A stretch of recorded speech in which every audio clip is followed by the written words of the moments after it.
Moving on to the transmission, treatment, and prevention of infectious diseases. So, what is a method of transmission? It's just the way that a disease gets from one organism to another, and this can be either direct or indirect. So, we're going to first start out talking about direct transmission. This is the exchange of infectious material, so like the germs, from its origin, where it started from, to a susceptible individual, somebody that could potentially get sick. So basically, let's use coronavirus for an example. As far as we know, as this recording, anyone could get sick from it. Anyone could at least carry the disease, even if they don't show signs or symptoms of it. So we don't know of anybody that's actually technically immune. Perhaps immunity will grow. Perhaps there will be a vaccine that will be developed that will help, that will make sure that then somebody else could not be susceptible to it. But direct contact would be things like if there was a sexually transmitted infection, that's obviously direct contact. If there was like a skin infection in which you touched another person's rash, like you could potentially get some of those skin cells transmitted onto whatever part that you touched. And then there's droplet spread. So that's the disease is inside of the droplets. So if you sneeze, you would be spreading it. And of course, when you sneeze, if you sneeze and you don't cover your mouth, it can basically travel over, like, I think somewhere like 25 feet or something like that. It can travel very far. And similarly with coughing, it can travel very far through the air. Sometimes they will fall down like on the ground, and then they can be, stepped on. It could be on your shoes. It could just like land on surfaces, and then people can touch the surfaces. It could be on their hands.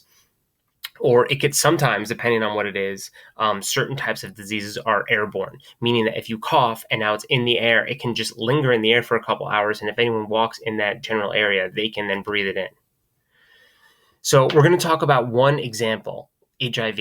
The reason we're talking about HIV is that in the 80s, there was this huge, what's called HIV epidemic. So you've heard of the coronavirus epidemic and how it just spread throughout and so many people got it. HIV was, in a sort of similar way, causing a panic in the 80s. However, it was known that it was a sexually transmitted infection. It just wasn't clear how it was transmitted at the time. Now we know, looking back, how it was transmitted and how to prevent it. So it's an STI, a sexually transmitted infection. It attacks the immune system. So people don't die from HIV or AIDS, but what happens is that something that their body should normally be able to fight off, it's no longer able to fight that off because you develop this, you're no longer able to build up an immunity because that's what the virus does. It attacks your own immune system. As far as we know, HIV lasts for life, and it can change into AIDS. As of this recording, there is no known cure. There's been people that have come close, or they thought they have, but it's not like widely available. There has been a treatment that's very expensive, where there are some people that take these mixture of pills, and it is able to basically keep their immune system in place where the levels are so low where they effectively don't have it, which is just an incredible thing to imagine that. But of course, it's incredibly expensive, so only some people have that. So the way that you can avoid catching HIV is by using condoms during sexual intercourse. That is like the only way to make sure that you would not transfer that if you were engaging in sexual intercourse. And then also, if let's say that you, and hopefully this would never ever be you, obviously not you, but some people use illegal drugs, and the type of illegal drugs that they use are ones that you can inject into yourself. And if you share needles, then somebody that is, which I know sounds crazy that you would ever do this, but some people do. If you're taking drugs, you're not thinking in the right mindset. If somebody were to inject themselves and they had HIV, and then they gave that injecting equipment to someone else and they injected themselves, they have just passed on that HIV virus to them. It would not work the other way if it was in reverse and the one person didn't have it, the other person did. But this is a way that it could be spread very quickly. There's only 100% effective way to completely avoid contracting AIDS, and that is to just be absent or not participate in any sexual activity or drug use. Then you just know that there's no way for it to happen. So here are ways that you can get HIV. You can get it from sexual intercourse without a condom. You can get it from a mother passed it along to their baby, because there would be blood-to-blood contact in that sense, which is very sad. Obviously, for a baby to be born with such a serious disease at such a young age is just wild. Sharing injecting equipment, like I was talking about. And if you do have HIV, you are generally requested not to donate blood, because any blood that you donate, well, actually, you just would not be allowed to. There's no way. They would check you for a lot of blood-borne diseases before you could either donate organs or donate blood, because then that new person would get that disease, and you wouldn't want that. Now, you cannot get it from these following things: kissing, hugging, sharing food, insect bites, sharing a toilet seat, being in the same bath or pool water with somebody else, sneezing and coughing, and sweat. So you've heard of other diseases where all of these things could happen, right? Like if we're talking about coronavirus, as far as I'm concerned, a lot of these things would potentially transfer them, but not for HIV.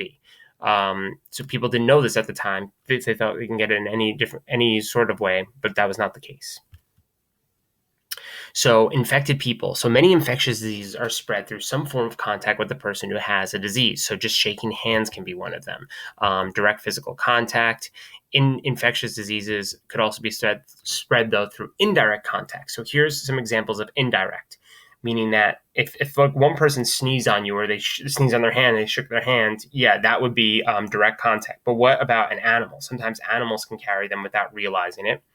Sometimes that if you were to sneeze in your hand and then you forgot to wash your hands and you turn the doorknob and then somebody else grabbed that same doorknob, they can then get it. And obviously I was talking about before how it could just be in the air, and that would be indirectly through the air. Now, one of the other really dangerous and prevalent ones is Lyme disease. So Lyme disease is a huge issue in our area, in the Northeast in general. So there's a type of creature called deer ticks, and they carry the bacteria that causes Lyme disease. So the Lyme disease causes this rash, and it's a bullseye pattern. It's kind of like the symbol that you'd see in Target, and also flu-like symptoms. Here's the problem, and also you have joint pain and weakness in the limbs. So if you find yourself being incredibly tired and having joint pain, and you were outside, it's very likely that you may be experiencing symptoms of Lyme disease. And it's very important that you go to a doctor. They can give you antibiotics, and it can kind of help flush out your system. To have undiagnosed Lyme disease, to basically deal with this without getting it, can wreak havoc on your body if you don't go get it checked out. So it's really important that you try to find out as early as you can and make sure you get the Lyme disease test. The test can be difficult. It's not always clear that people have them. Lyme disease is still not super well understood. And even I'm saying the bullseye pattern, so generally if you find a tick on you and it hasn't bitten you, it's likely that you haven't gotten it, but you may want to just be safe. Get it. And not every single tick has it, but if you have it, again, assume that you were bitten by it, assume that it had it, and go get yourself tested for it. Not all ticks, if they bite you, leave the bullseye pattern. Some do, but not all do. So that's another, it would be nice if you could say for sure that if you didn't see that, you wouldn't have to worry, but you really should be concerned about it. Every time I go hiking, it's one of my favorite activities. I always make sure that I wear hiking socks, long hiking socks that go up. I try to wear long sleeve pants if I can. You stay on the trail. You don't go off into the tall grass, because that's where ticks love to be, and they will gladly jump onto you if they can. So just keep all that in mind. If you look over here on the left side, this is all the known cases of Lyme disease in 2001. And now look how it exploded in 2014.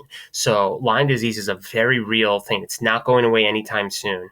And it's one of those minor things that you may not realize that you have all the time. And some people don't get themselves checked out for it as regularly as they should. There's a picture of the deer tick zoomed in. These things are so tiny. They're like the size of a poppy seed on a poppy seed bagel. And you could see she's suffering from fatigue. She's got the flu-like symptoms, and she does have the bullseye pattern rash. Not necessarily you will have all of these, though, together. And some pathogens can survive for a period of time outside of a person's body. They can be spread through on objects like doorknobs, utensils, towels, and I think for the coronavirus, it's still, last time I checked, it wasn't too sure. Different surfaces that had different amount of days on it. So certain things, it was very quickly that would go away within hours, and other ones, it was days that it could last on, depending on the material. How can you prevent infectious diseases? Well, if you're going to sneeze, if you have to sneeze, if you have a tissue, you sneeze into the tissue and you throw away the tissue, that would be best. You don't always have a tissue on hand. What you don't want to do is to just go "Achoo," and just have it go everywhere. That would be the worst thing to do, right? Because now you're potentially infecting everybody in that nearby area. The second worst thing to do would be the "Achoo" right into your hands. Now your hands are infected. As we all know, it's very difficult not to touch our face throughout the day. We subconsciously do it all the time. I probably did it several times throughout this video without even me thinking about it.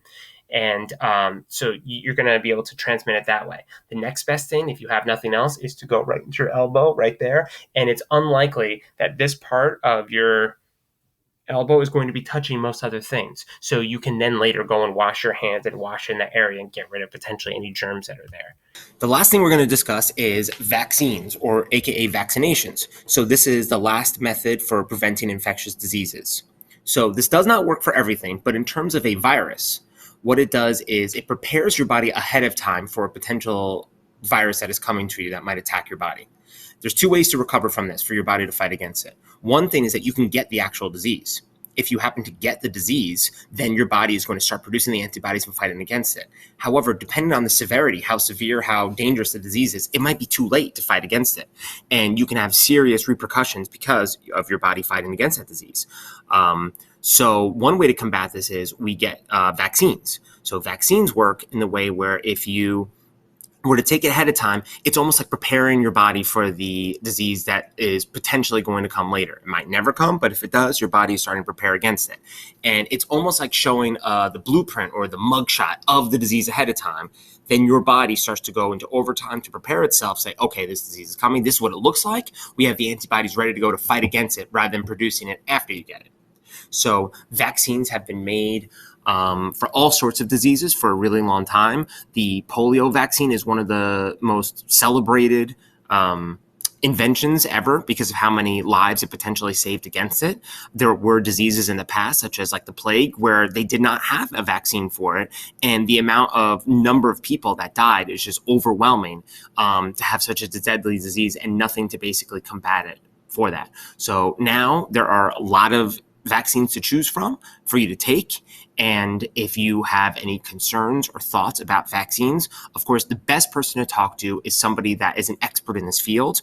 And I would recommend first talking to your doctor and having a discussion with your parents and talking to your doctor about what is best for you to take in regarding to making sure that you don't get sick.